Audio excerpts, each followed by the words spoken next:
Translate all. Donc, je m'appelle Marjolaine Desgremont, je suis franco-argentine, autodidacte, et je suis artiste et militante pour les droits de l'homme et contre les discriminations en général. Mein Name ist Marjolaine Desgremont. Ich bin ursprünglich in Argentinien geboren, lebe in Frankreich, wo ich auch künstlerisch tätig bin. Ich bin Autodidaktin und ich setze mich militant bzw. setze mich sehr stark für die Rechte, für die Menschenrechte ein. Donc là, il va y avoir quelques œuvres qui vont passer. Bon, je ne vais pas donner d'explication. Mon travail se dirige entre autobiographie et politique un peu, où je dénonce des choses, mais toujours de façon très douce. En général, tu peux passer, you can. Wir sehen jetzt hier auf den Folien, die durchgespielt werden, einige der Kunstwerke, die Marjolaine Desgremont in ihrer künstlerischen Arbeit hergestellt hat. Es ist zwischen autobiografisch, aber auch immer mit dem Wunsch, politisch eine Aussage zu treffen. En général, c'est très doux et c'est pas agressif du tout comme travail. Donc, on va passer sur l'installation. Ah non, mais il faut arrêter là. Stop, you stop. Elle a pas compris. Auch wenn sie sich stark für die Menschenrechte einsetzt, ist es doch wichtig zu sagen, dass es immer auch eine sanfte Art der Kritik ist und der Auseinandersetzung. Ich glaube, wir können jetzt zur nächsten Maintenant, je vais vous présenter ce que je propose pour l'installation de Marbourg. Voilà. Par contre, je n'ai pas fait de PowerPoint, donc on va expliquer avec les... Es wird jetzt nicht im Gegensatz zu den vorherigen Künstlern eine PowerPoint-Präsentation geben, sondern ich werde anhand dieser Draufsicht die verschiedenen Etappen des Kunstwerkes darlegen, die Komposition und auch die Art und Weise, wie ich mir die Realisierung vorstelle. Voilà. Ce qui m'intéresse le plus, en général, c'est les installations in situ, c'est-à-dire que les sculptures sont faites par rapport à un espace et sont faites pour être habitées ou s'asseoir dessus. Enfin, c'est in situ, voilà. Worum es mir immer geht, ist in meinen Kunstwerken das Gesamte mit einzubinden, also nicht nur das Kunstwerk an und für sich, sondern auch den Raum drumherum, die Menschen, die daran vorbeigehen, letztlich alles mit in den Einklang dieses Kunstwerkes einzubinden. Donc là j'ai fait une maquette que j'ai oubliée à Paris. Donc c'est la sculpture, c'est un mur de 2 mètres par 2 mètres avec un banc en dessous, où on peut s'asseoir. Das Grundelement stellt sich wie folgt dar. Wir sehen uns auch oben rechts abgebildet ein Wandteil, was auf einer Bank zum Stehen kommt. Es ist auch ein Modell erstellt worden in kleinerem Format, was leider nicht mitgebracht werden konnte. Deshalb veranschaulichen wir das jetzt anhand dieser Draufsicht. Et donc ça s'appelle un carré pour la paix, parce que c'est déjà un mur carré. Et il y en a 4 exemplaires de la même sculpture qui sont mises autour de la colonne des chasseurs de Marbourg. Die Gesamtinstallation besteht aus 4 identisch gleichen Teilen. Sie sehen, das oben ist das einzeln hervorgehoben, eben dieses Wandteil mit der Bank unten drunter, die, wie wir weiter unten links sehen, um das bestehende Kriegerdenkmal angeordnet sind. Und es handelt sich dabei um identische Wandinstallationen. Donc le concept, c'est quand même du banc, c'est la fraternité, on peut s'asseoir dessus, s'allonger, discuter, on peut être face au jardin ou face à la sculpture, voilà. Die Funktion dieser Bankteile ist eigentlich, sollen widerspiegeln die Brüderlichkeit, weil es gibt ganz verschiedene Möglichkeiten. Man kann sich von allen Seiten, wie man das dort auch sieht, vorne oder hinten draufsetzen, auch an die Seite. Man kann also mit dem Rücken zu dem bestehenden Kriegerdenkmal sitzen, mit dem Blick in den Park. Man kann aber auch so sitzen, dass man mit dem Blick auf das Kriegsdenkmal schaut. Und dadurch, dass diese 4 Elemente so drumherum gruppiert sind, das Kunstwerk heißt auch ein Carré für den Frieden, gibt die Möglichkeit, sich dort schon in einen Austausch zu begeben. Et donc, moi j'enlève là vous avez le gravier avec les marches, moi je les enlève, je veux de l'herbe qui descend en pente douce pour que ce soit beaucoup plus, pour enlever la solennité de la colonne et pour que les gens puissent monter, les handicapés, les enfants puissent jouer plus facilement. Wie Sie anhand der beiden Bilder sehen können, links ist das Bild so, wie es sich im Moment darstellt. Die Treppenelemente ebenso wie diese Seitenelemente und der Vorplatz sollen verändert werden. Es soll alles entfernt werden, auch die Hecken, und ersetzt werden durch eine Rasenfläche, die langsam zum Kunstwerk ansteigt, um so auch eine bessere Barrierefreiheit herzustellen und um dem gesamten jetzt bestehenden Denkmal eigentlich oder seine Feierlichkeit zu nehmen. Bon, pour l'esthétique et la matière, ce sera l'original, il va être fait en plâtre et il va être moulé. Donc je développe l'esthétique du voile. Et là, je prends une référence historique de toute l'histoire de l'art, à partir du voile du Christ et le Cristo Velato d'une chapelle de Naples. Et beaucoup d'artistes modernes ou contemporains qui ont travaillé sur le voile, notamment des Allemands, Gerhard Richter qui a utilisé le voile en peinture sur les portraits, Anselm Kiefer qui a fait des voiles écrasés sur les murs. Il y a beaucoup d'Italiens de la Transavanguardia qui ont fait aussi Pietro Manzoni qui ont travaillé sur le voile. Donc c'est l'esthétique du voile comme une référence historique de l'histoire de l'art. Auf diesen 4 identischen Modulen, die aus dieser Wand und dieser Sitzfläche bestehen, wird sich das Symbol des Schleiers immer wiederfinden. Der Schleier, der verschleiert und gleichzeitig aber einen Ausdruck, eine Idee gibt, dass dahinter sich etwas befindet. Das ist ein Element, was in der Kunst immer wieder aufgegriffen worden ist, sowohl durch deutsche Künstler, Richter, Le Deuxième s'appelle Kiefer.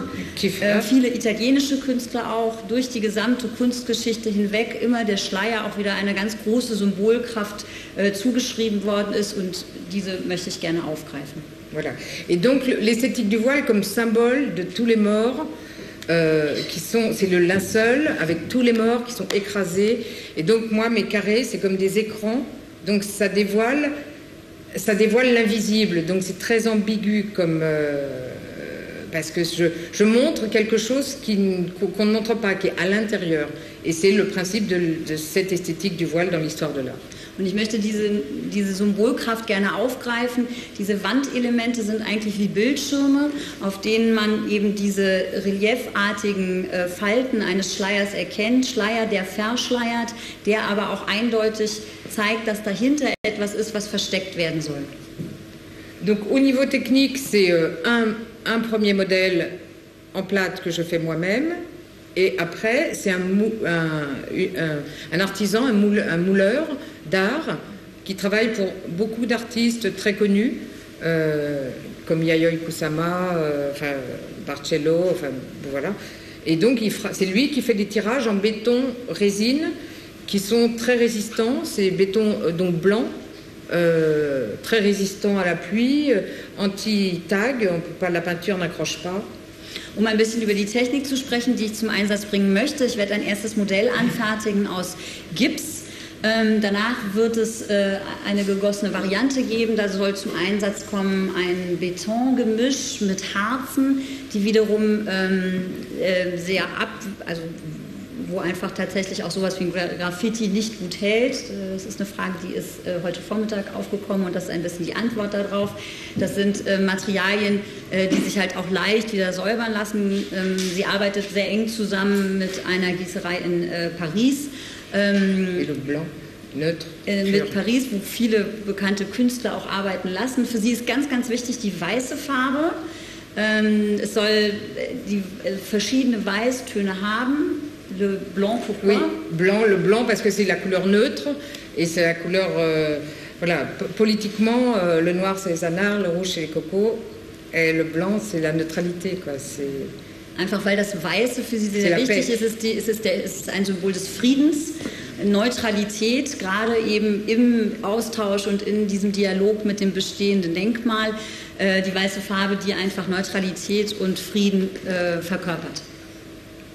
Bon, alors, pourquoi j'aimerais faire ce projet? C'est parce que je pense qu'aujourd'hui, on est quand même dans une société en danger.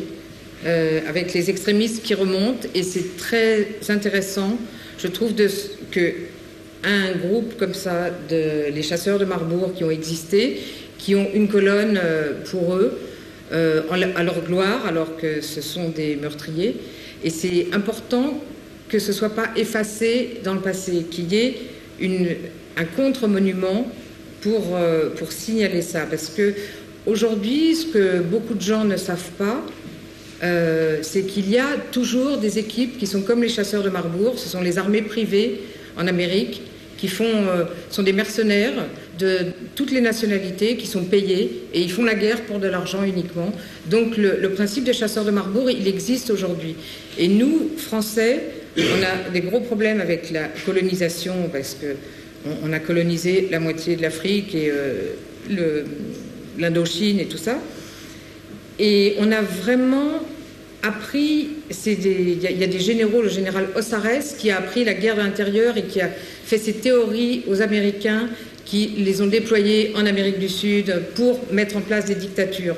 Et politiquement, je trouve que ce projet est quand même passionnant pour dénoncer tout ça, pour dire tout ça, et que maintenant on veut la paix, parce que tous les réfugiés qui partent la responsabilité, c'est la guerre. C'est parce qu'il y a la guerre partout que les Américains font la guerre en Syrie, en Irak, tout ça. Et on a tous les... Ah oui, c'est trop long. Non, ça war aller.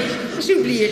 Was mich an diesem Projekt besonders angesprochen hat, ist einfach der ganz aktuelle Bezug zur heutigen Zeit. Wir leben in einer Zeit, wo viele bisher stabil geglaubte Wahrheiten nicht mehr so gelten, wie sie das einmal getan haben. Es ist für mich wichtig, darauf hinzuweisen, dass es viele Konfliktherde gibt, dass Krieg immer auch genau diese Völkerwanderungen auslöst, dass wir nicht in einer Zeit, dass wir gerade jetzt in einer Zeit leben, wo wir sehen, dass viele Dinge in Frage gestellt werden. Gerade wir in Frankreich haben natürlich eine Situation, ein Land, was den halben afrikanischen Kontinent kolonialisiert hat. Wir kennen diese Geschichte sehr genau und wissen, was daraus entsteht. Deshalb ist mir dieses Projekt ganz, ganz wichtig. Wir alle sehen, was passiert, wenn Menschen ihre Länder verlassen müssen, weil Konflikte toben, die nicht anders in den Griff zu bekommen sind. Deshalb ist es für mich wichtig, auch so ein Denkmal, was ja gestellt worden ist in einer Zeit, man muss es in seinem Kontext sehen, eben beizubehalten, aber ein neues Denkmal genau in diese Konfrontation zu stellen, um auch diesen Gedanken auszulösen. Einen Gedanken, der geprägt wird von der Auseinandersetzung zwischen dem, was man geehrt hat und das, wie man da heute darauf reagieren möchte. Voilà. Et nous, en France, on a vraiment le problème des réfugiés, qui sont des réfugiés politiques, tous les réfugiés qui affluent. Dans Paris, il y en a partout, il y a des tentes, il y a des campements de 1000 personnes, 2000 personnes, au milieu de Paris, à cause de la guerre. Il y a quelques réfugiés économiques ou climatiques, mais c'est quand même essentiellement des réfugiés à cause de la guerre. Und insbesondere die aktuellen kriegerischen Konflikte, die dazu beitragen, dass Menschen ihre Länder verlassen müssen, zeigen wieder einmal, dass Krieg, der dort ja auch gelebt worden ist. Im vorherigen Abschnitt hat Frau de Grimont noch mal darauf hingewiesen, dass die Jäger, die Marburger Jäger natürlich auch eine Vereinigung waren, die sehr zielgerichtet und mit Eigenauftrag zum Teil ja auch vorgegangen sind, dass sowas auch heute noch existiert und eben unglaublich viele Völkerwanderungen auslöst, mit denen man sich in Frankreich, in Deutschland auseinandersetzen muss. No, je crois que c'est tout. Merci.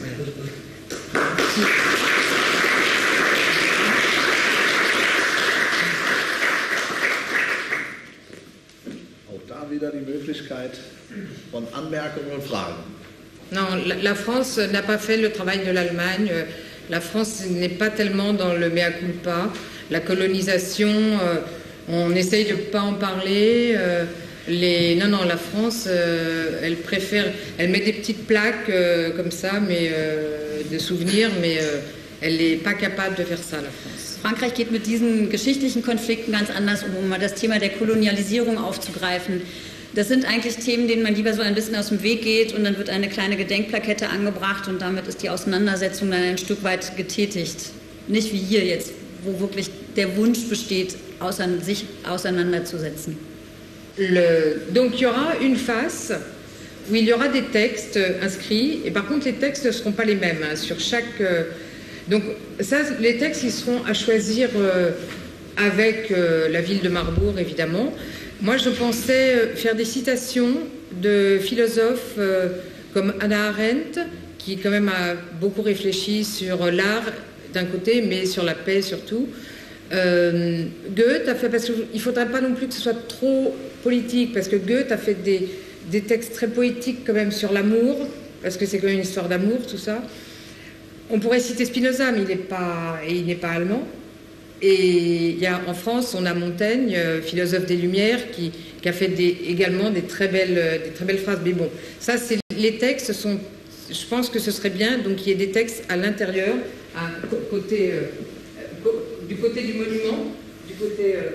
voilà, des textes sur la paix, des textes sur la poésie, sur l'amour, qui fassent réfléchir.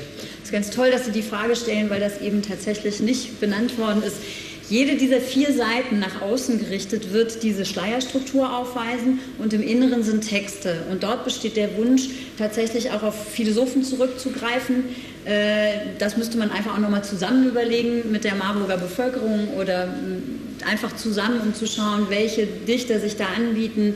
Hannah Arendt wäre ein gutes Beispiel, Goethe vielleicht auch. Es gibt einfach verschiedene Möglichkeiten, Montaigne aus Frankreich, aber das soll genau so sein, dass innen Texte stehen und eben außen, wenn man drauf schaut, diese Schleierstruktur sieht. Oui, le voile, au départ, c'est le linceul qui recouvre les morts. Et justement, toute cette esthétique du voile